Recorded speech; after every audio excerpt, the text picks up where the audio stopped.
Nagsisilbing direksyon sa buhay ang mga goals at isa sa mga lifestyle vlog topics na interesado ang mga tao ay ang sharing my vlog goal.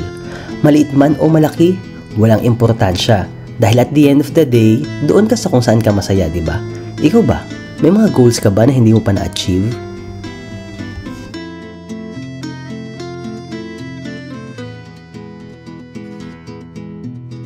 I'm talking about my goal sa life. 'Di ba? Yung goal natin sa life. Bakit nga ba pag may mga goal tayo sa life na ganyan? Bakit nga ba parang pag tinanong ka, what is your goal in life? Ako pag tinanong ko, what is my goal in life? Para ba ako natitigilan? Natitigilan in a sense na parang hindi ko rin ata alam or nakalimutan ko na kung ano ba yung goal ko. Naramdaman nyo ba yun? Kasi ako medyo naramdaman ko yan na parang I have already forgotten my goal. Na ano nga bang goal ko na. And kung iisipin natin nung bata tayo, di ba? What is my goal nung bata tayo? Nung bata ako kasi yung goal ko lang is napakasimple, parang gusto nung unang-una kapag tinatanong ako nung bata ako kung anong gusto kong maging sa school. Nakasulat pa ata yun sa mga yearbook, di ba? Pag tinatanong ako kung anong PJ, anong gusto mong maging pag lumaki ka?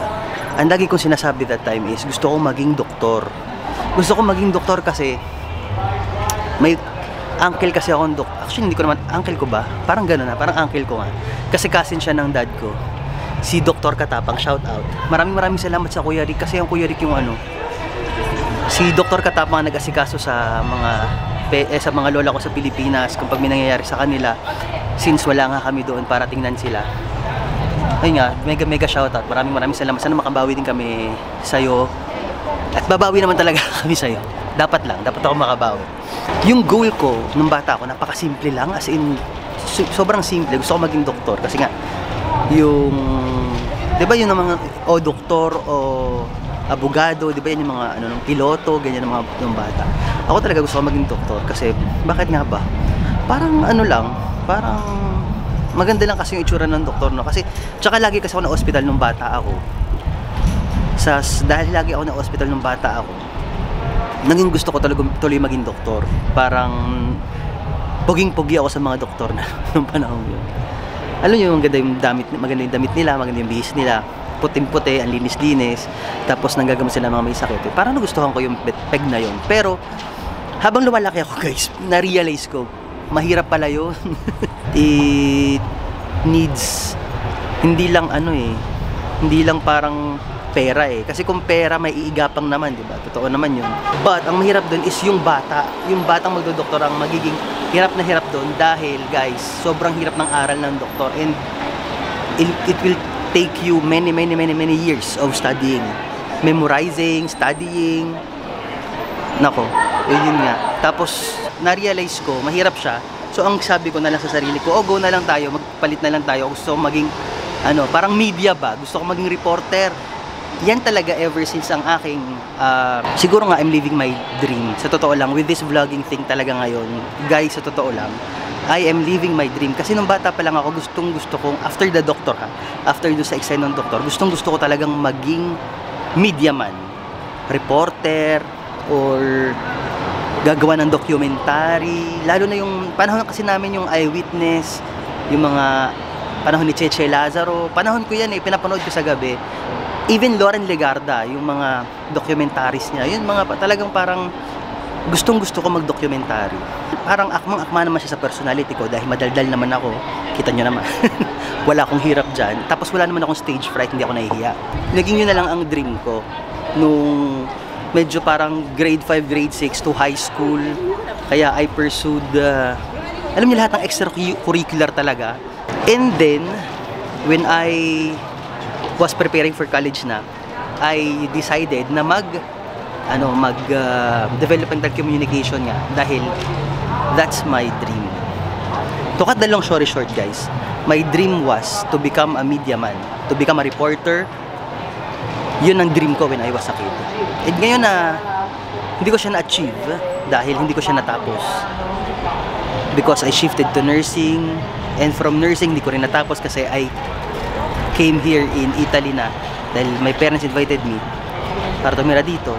and dumaan na yung 20 years. At doon sa mga pangarap ko nung bata is wala ko natupad. In a way, parang natutupad ko siya dahil I'm doing film. Dahil parang film na rin tong ginagawa ko eh. Kasi I'm editing, I am shooting, I'm editing. So para ding basic of film din, basic of filming eh. Kaya parang in a sort of way, nagagawa ko naman yung gusto kong magawa nung bata ako. Pero kung tatanungin mo ako ngayon, yung goal ko ngayon is very different. Dahil iba na yung pinanggagalingan ko eh. Iba na talaga. Kasi I'm 39, turning 40 next year. So, ano pa ba yung goal ko? Kita nyo, natitigilan talaga ako pag tinatanong ko kung ano pa ba ang goal ko. Kasi parang hindi ko na rin alam kung ano yung goal ko. Mahirap siya eh. Wait nga lang, upo nga tayo dito kasi ang hirap. Tsumika ng tsumika. Okay, so that's it. Ayan.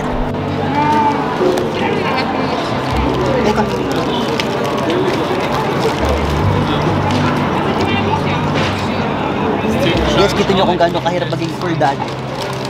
Kailangan mo pakainin yung aso mo kahit nasa kali kayo. Buti may bago kami pagkain nito. Ganun talaga. Guys, bago humaba yung chismisan, puntahan na muna natin si Terry at saka si Beth. Kasi anong oras na ba? Parang alas 2 na. Wala pa sila. Tara.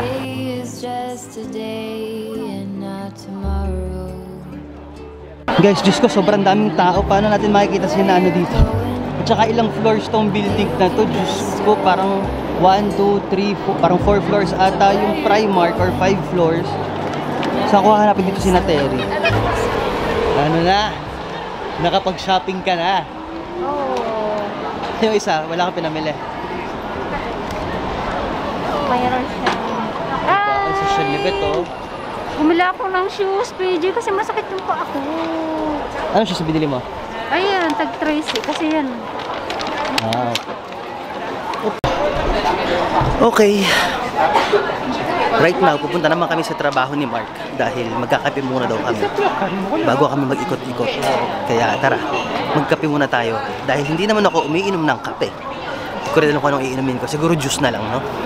Mag-juice na lang tayo.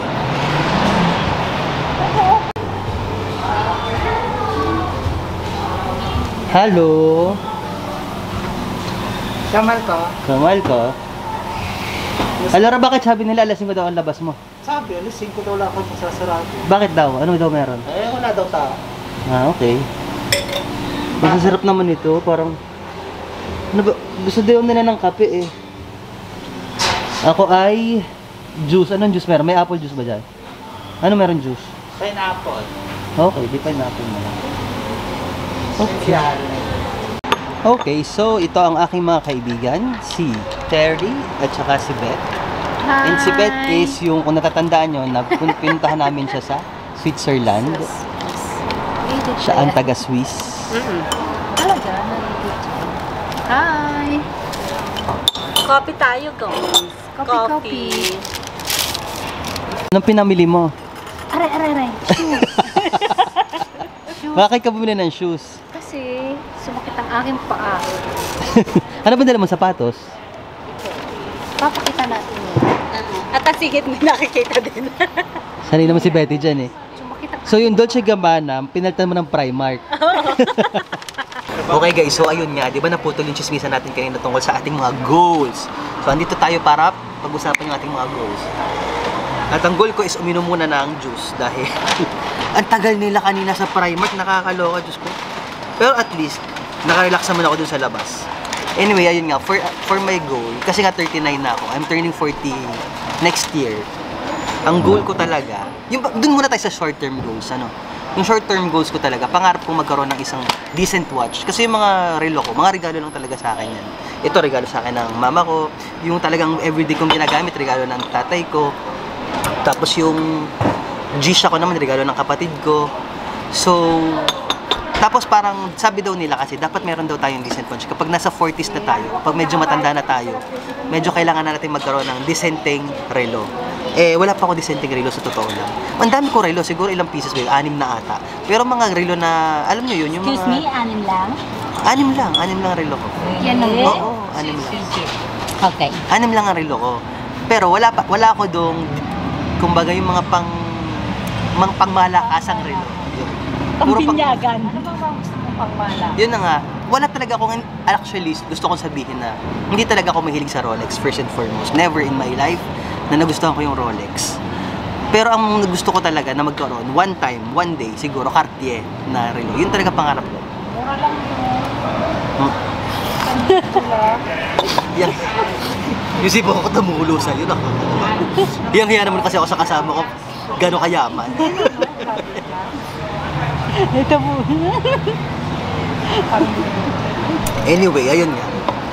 So speaking of goal, yun ang aking short-term goal. Pero, kayo man dalawa, ano ba ang mga short-term goal niyo? Share naman natin sa kanila.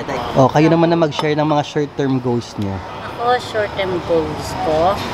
Mamaya, yung pupuntahan natin. Bakit? Anong gusto mo? Gusto ko talaga eh. Pinag-isipan ko na siya ng halos 6 months. 6 months? Parang taon na yan, Terry. Taon na ba? Kuno, pinales ko na.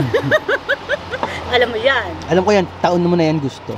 Yung Kaya mga goal mo. nakasigurado ako sa sarili ko na gusto ko talaga siya. Kasi hindi talaga siya mawala. Ikaw naman, Betchay, anong gusto mong, anong Wala goal? na. Mayroon na ako. Gagaman din talaga tong friend natin. Oo, ano. Wala eh. Wala na. Pwede bang wala? Ano? Ba't sa gamit mo? Hindi, yung Sabay. madaling makuhang goal. Yung mga short-term goal lang ba? Yung parang, Yung yung gusto mong ano, yun, Hermes. Parinig. Gusto niya ng Hermes. Hermes na ano ang gusto mo? Hermes, din ko. Hermes, halika na. Yung body bag na picture yung orange. Evelyn. Oo. Kasi yung pinaka parang original nilang kulay, di ba? Gusto niya Evelyn na Hermes. Alam mo naman yung short-term goal ko, di ba? Yung relong yun. Isa yun. Di ba pumunta pa nga tayo sa Switzerland para Yes. lang doon. Isa yun sa dahilan ng pagpunta natin sa Switzerland. Kaso wala naman. Kaya hindi na siya short-term goal ko. Long-term goal. Long-term goal na yun.